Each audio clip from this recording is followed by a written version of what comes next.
లోక్సభ ఎన్నికల 6వ దశ పోలింగ్ కొనసాగుతుంది. 6 రాష్ట్రాలు 2 కేంద్రపాలిత ప్రాంతాల్లోని 58 నియోజకవర్గాల్లో ఓటింగ్ ప్రశాంతంగా సాగుతుంది. 58 స్థానాలకు 889 మంది అభ్యర్థులు బరిలో నిలిచారు. ఇందులో 92 మంది మహిళలున్నారు. ఉదయం 11 గంటల వరకు 25.76% పోలింగ్ నమోదైంది.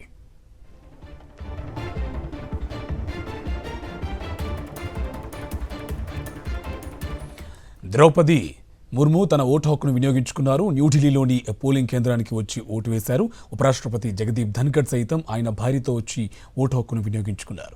కేంద్ర విదేశాంగ శాఖ మంత్రి S Jaishankar, Rajya Sabha deputy chairman Harivansh Narayan Singh, AAP నేత ఢిల్లీ మంత్రి అతిషి, టీమిండియా మాజీ స్టార్ క్రికెటర్ గౌతమ్ గంభీర్ తమ ఓటు హక్కును వినియోగించుకున్నారు. అలాగే కాంగ్రెస్ అగ్రనేతలు సోనియా గాంధీ, రాహుల్ గాంధీ, ప్రియాంక గాంధీలు ఢిల్లీలో తమ ఓటు హక్కును వినియోగించుకున్నారు.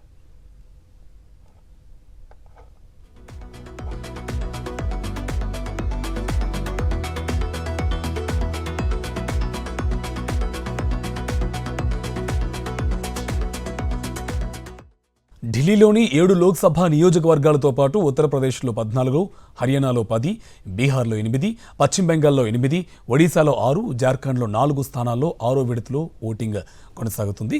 అలాగే ప్రతికూల వాతావరణ పరిస్థితుల కారణంగా వాయిదా పడిన జమ్మూ కాశ్మీర్లోని అనంతనాగ్, రాజౌరి సీటుకు ఇవాళే పోలింగ్ నిర్వహిస్తుంది ఈసీ.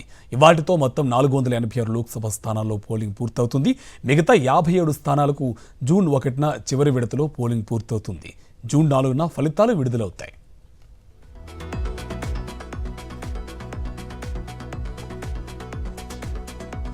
ఢిల్లీలో లోక్సభ పోలింగ్ పై మరింత సమాచారం మా కరెస్పాండెంట్ వెంకటేష్ అందిస్తారు. మినీ ఇండియా లాంటి దేశ రాజధాని ఢిల్లీలో లోక్సభ ఎన్నికల పోలింగ్ ముమ్మరంగా జరుగుతోంది. మొత్తం 7 లోక్సభ సీట్ల కానీ 162 మంది అభ్యర్థులు పోటీ పడుతున్నారు. సో వీరి తలరాతను 1.5 మంది ఓటర్లు రాస్తున్నారు. సో ఉదయం 7 గంటలకు పోలింగ్ ప్రారంభమైంది. ఓటింగ్ కేంద్రాలకు ఓటర్లు తరలి వస్తున్నారు. ఓటు వేసినటువంటి ఓటర్లు కొద్దిమంది మనతో ఉన్నారు.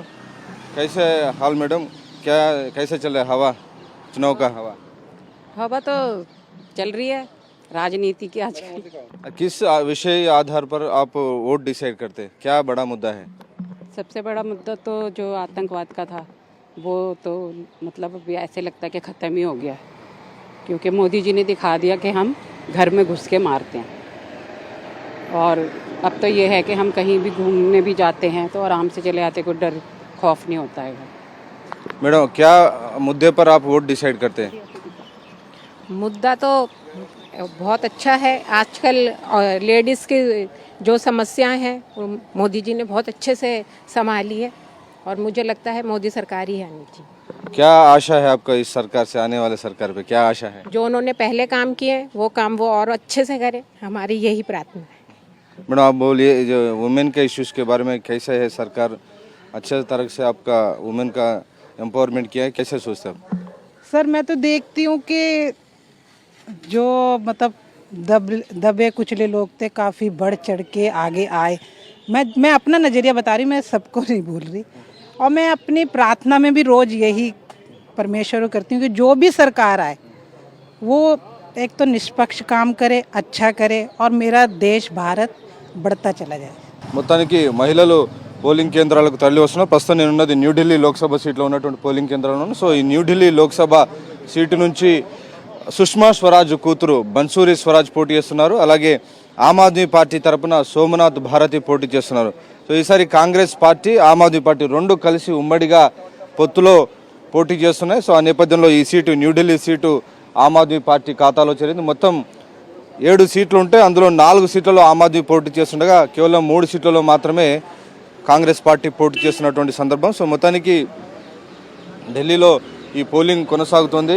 సో పోలింగ్లో ఓటింగ్ వచ్చిన వారి తర్వాత వారి కోసం ఎన్నికల సంఘం ఒక సెల్ఫీ పాయింట్ కూడా ఏర్పాటు చేసింది.